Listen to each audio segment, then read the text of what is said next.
Hi friends, welcome to my channel. இன்றைக்கி என்ன பார்க்க போகிறோம் அப்படின்னா, நல்ல சூப்பரான ஒரு ஹேர் ஆயில் எப்படி தயாரிக்கிறது அப்படிங்கிறத பார்க்க போகிறோம். இதுக்கு வந்து நம்ம வீட்டை சுற்றி இருக்கிற ஒரு பொருளை வச்சு ஒரு 5-6 பொருளை வச்சு தான் நம்ம செய்யவே போகிறோம். இதுக்கே வந்து ஒரு 30 நாளையில் நிறைய சேஞ்சஸ் நீங்கள் பார்ப்பீங்க. ஹேர் க்ரோத் ஆகும். இது மாதிரி நான் வந்து ஒரு சியாக்கா ரெமெடியும் நான் உங்களுக்கு அடுத்த வீடியோவில் நான் உங்களுக்கு வீடியோவாக அப்லோட் பண்ணுறேன். இப்போ வந்து ஃபஸ்ட்டு தேவையான பொருள் வந்து கற்றாழை ஒன்று எடுத்துகிட்டு அதை வந்து ஒரு 2ஆக கீறிக்கங்க. கீறிட்டு இது உள்ளே வந்து அந்த வெந்தயத்தெல்லாம் கொட்டி விடணும். இதை கொட்டி விட்டு ஒரு 3 நாளையில் நீங்கள் திறந்து பார்த்தீங்கன்னா நல்லா அந்த ஜெல்லெல்லாம் வெந்தயம் வந்து அப்சர்வ் பண்ணி அது முளைச்சி நிற்கும் அப்படியே. இப்போ இதை வந்து எண்ணெயில் எப்படி சேர்க்கலாம் அப்படிங்கிறத நான் ஒன்று ஒன்றா சொல்கிறேன். இதில் உங்களுக்கு எதுவும் டவுட் இருந்ததுன்னா எனக்கு கமெண்ட்ஸில் சொல்லுங்கள். என்னால் முடிஞ்ச அளவுக்கு என்னோடய டிப்ஸ் வந்து நான் உங்களுக்கு ஷேர் பண்ணுறேன். இந்த ஹேர் ஆயில் உங்களுக்கு வேணும் அப்படின்னா எனக்கு கமெண்ட்ஸில் சொல்லுங்கள். அதுக்கான வழிமுறைகளையும் நம்ம பார்ப்போம். சீக்கிரம் வந்து சியாக்கா ரெடி பண்ணுறது எப்படி அப்படிங்கிறத அதையும் நான் வீடியோவை அப்லோட் பண்ண போகிறேன். இப்போ கற்றாழையில் நம்ம வெந்தயத்தை வச்சாச்சு. இப்போ வந்து நம்மளுக்கு வேஸ்ட்டு துணி ஏதாவது இருந்ததுன்னா அதை வந்து நனைச்சிக்கோங்க. தண்ணியில் நனைச்சிட்டு அதை ஃபுல்லாக கவர் பண்ணிடுங்க. கவர் பண்ணி ஸ்டோர் பண்ணி வச்சுருங்க. 3 டேஸ்க்கு அப்புறம் நீங்கள் வந்து அதை ஓப்பன் பண்ணி பார்த்தீங்கன்னா எல்லாமே முளைச்சிருக்கும் ஃபுல்லாக. இந்த வெந்தயத்தெல்லாம் ஒரு தட்டில் ட்ரான்ஸ்ஃபர் பண்ணிக்கலாம்.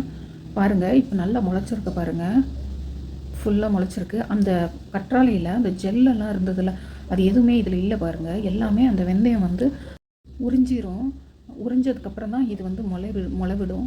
இப்போ அது எல்லாத்தையும் ட்ரான்ஸ்ஃபர் பண்ணியாச்சு. இப்போ நம்ம வெயிலில் காய வச்சு எடுத்துக்கலாம். இதை வந்து லாஸ்ட்டாக தான் நம்ம எண்ணெயில் போட போகிறோம். அது எப்படி போடுறதுங்கிறத நம்ம இப்போ பார்ப்போம். இப்போ கற்றாழை ஒன்று எடுத்துக்குவோம். ஒன் சைடு மட்டும் கட் பண்ணிவிட்டு அந்த உள்ள ஜெல்லெல்லாம் எடுத்து மிக்ஸி ஜாரில் சேர்த்துக்குவோம். இப்போ தேவையான இலைகள் நம்ம சேர்த்துக்கலாம். அது என்னென்ன இலைகள்ங்கிறத நம்ம இப்போ காட்ட போகிறேன். ஒன்றுமே இல்லைங்க, நம்ம பக்கத்துலேயே வீட்டுக்கிட்டே இருக்கக்கூடிய ஒரு இலைகளை தான் நம்ம சேர்த்துக்க போகிறோம். நல்லா முடி வளரும். நீங்கள் 30 நாளில் நல்ல சேஞ்சஸ் பார்ப்பீங்க. ஃபஸ்ட்டு என்ன வேணும் அப்படின்னா கருவேப்பிலை ஒரு 4 கொத்து இருந்தால் போதும். நான் வந்து 1/2 லிட்டர் எண்ணெய் தான் நான் எடுத்திருக்கேன். ஃபஸ்ட்டு அதுக்கு வந்து கொஞ்சம் கொஞ்சமாக எல்லாத்துலேயும் சேர்த்துக்கிட்டா போதும்.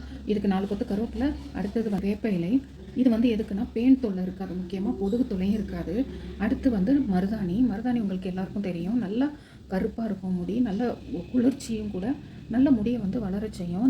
அடுத்தது செம்பருத்தி இலை ப்ளஸ் பூவு, இது ரெண்டுமே எடுத்துக்கலாம். இது எதுக்கு அப்படின்னா ஹேரை வந்து உடையாமல் பாதுகாக்கும். அதே சமயம் நல்லா வளரவும் செய்யும். ஷைனிங் லுக்கு கொடுக்கும் செம்பருத்தி. அதனால் நம்ம அதுவும் எடுத்துக்கலாம். அடுத்தது வந்து நெல்லிக்காய் அந்த உள்ள கொட்டையை எடுத்துகிட்டு மற்றது அந்த சதையை மட்டும் நம்ம போட்டுக்குவோம். என்ன முக்கியமான பொருள் அப்படின்னா வேம்பால பட்டை.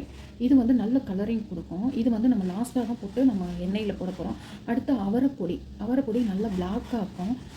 இது எல்லாமே நம்ம போட்டு அரைச்சிக்கலாம் மிக்ஸி ஜாரில். ஏற்கனவே ஆலிவேரா நம்ம போட்டுட்டோம். இப்போ மற்றதெல்லாம் போட்டுட்டு லாஸ்ட்டாக நம்ம வந்து வெங்காயம் உரிக்கவே தேவையில்லை, சின்ன வெங்காயமும் போட்டு நம்ம அரைச்சிக்கலாம்.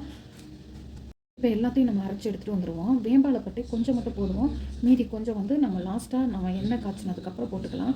இப்போ எல்லாத்தையும் நம்ம அரைச்சிட்டு மிக்சியில் அரைச்சிட்டு வந்துடுவோம். இப்போ இந்த ஆயிலை பார்த்திங்கன்னா 916ன்னு போட்டிருக்கு. எனக்கு கேரளாவிலேருந்து ஒருத்தவங்க வந்து கொடுத்தாங்க. இது வந்து 100% பியூர் கோகனட் ஆயில். சூப்பராக இருக்குது, நல்ல மணமாகவும் கூட இருக்குது. நான் 1/2 லிட்டர் மட்டும்தான் நான் இப்போ சேர்த்துக்கிறேன். இது வந்து இந்த ஆயிலில் தான் பண்ணணும் அப்படிங்கிற அவசியம் இல்லை. சாதாரண செக் ஆயிலே போதும். என்கிட்ட இருந்ததுனால இந்த ஆயில் நான் யூஸ் பண்ணிட்டேன்.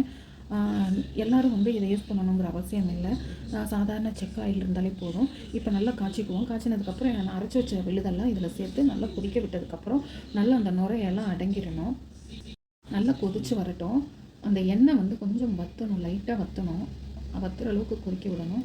நல்லா கொதிஞ்சதுக்கப்புறமா அடுப்பை லோ ஃப்ளேமில் வச்சுட்டு அந்த லாஸ்ட்டாக நம்ம வந்து வெந்தயம் ரெடி பண்ணோம் பார்த்திங்களா, அதையும் வேம்பாலப்பட்டை அவரைப்பொடி, இது 3யுமே லாஸ்ட்டாக இறக்க போகிறதுக்கு கொஞ்ச நேரத்துக்கு முன்னாடி போட்டால் போதும். அவ்வளோதான் ஃப்ரெண்ட்ஸ், சூப்பரான ஒரு ஹேர் ஆயில் ரெடி ஆகிடுச்சு. நீங்கள் இது மாதிரி நீங்கள் செஞ்சு பாருங்கள். உங்களுக்கு 30 நாளிலேயே நீங்கள் வந்து நல்ல ஒரு ஹேர் க்ரோத்தை பார்ப்பீங்க. இதில் எதுவும் டவுட் இருந்ததுன்னா எனக்கு கமெண்ட்ஸில் சொல்லுங்கள். கண்டிப்பாக உங்களுக்கு நான் ரிப்ளை பண்ணுறேன். உங்களுக்கு நல்ல நல்ல டிப்ஸும் உங்களுக்கு நான் தரேன். இந்த சேனல் உங்களுக்கு பிடிச்சிருந்ததுன்னா லைக் பண்ணுங்கள், மறக்காமல் சப்ஸ்கிரைப் பண்ணுங்கள். தேங்க்யூ.